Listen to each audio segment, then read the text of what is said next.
ত্রয়োদশ জাতীয় সংসদ নির্বাচনের রেশ কাটতে না কাটতেই শুরু হয়েছে স্থানীয় নির্বাচনের দামামা। তবে এবারের সমীকরণ কিছুটা ভিন্ন।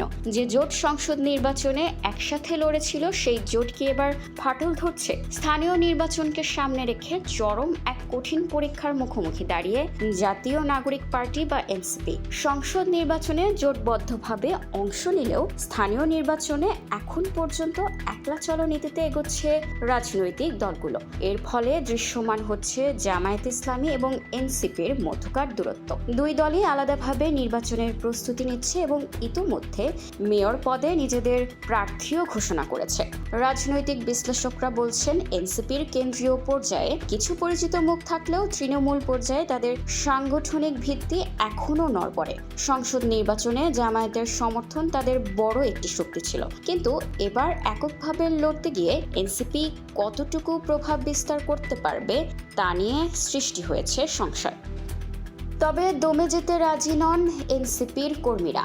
তাদের দাবি, সংসদ নির্বাচনের পর তৃণমূলে তাদের জনপ্রিয়তা বেড়েছে। এমনকি সংসদে সাধারণ মানুষের অধিকারের প্রশ্নে জামায়াতের তুলনায় তাদের সংসদ সদস্যরা বেশি সোচ্চার ছিলেন বলেও দাবি তাদের।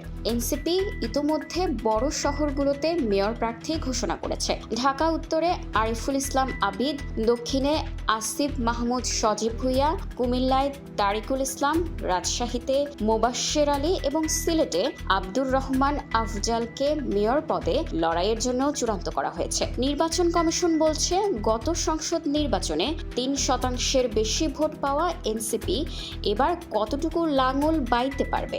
স্থানীয় নির্বাচনের ফলাফলই বলে দেবে এনসিপির ভবিষ্যৎ রাজনৈতিক মেরুকরণ। নিউজ ডেস্ক, খোলা কাগজ, ঢাকা।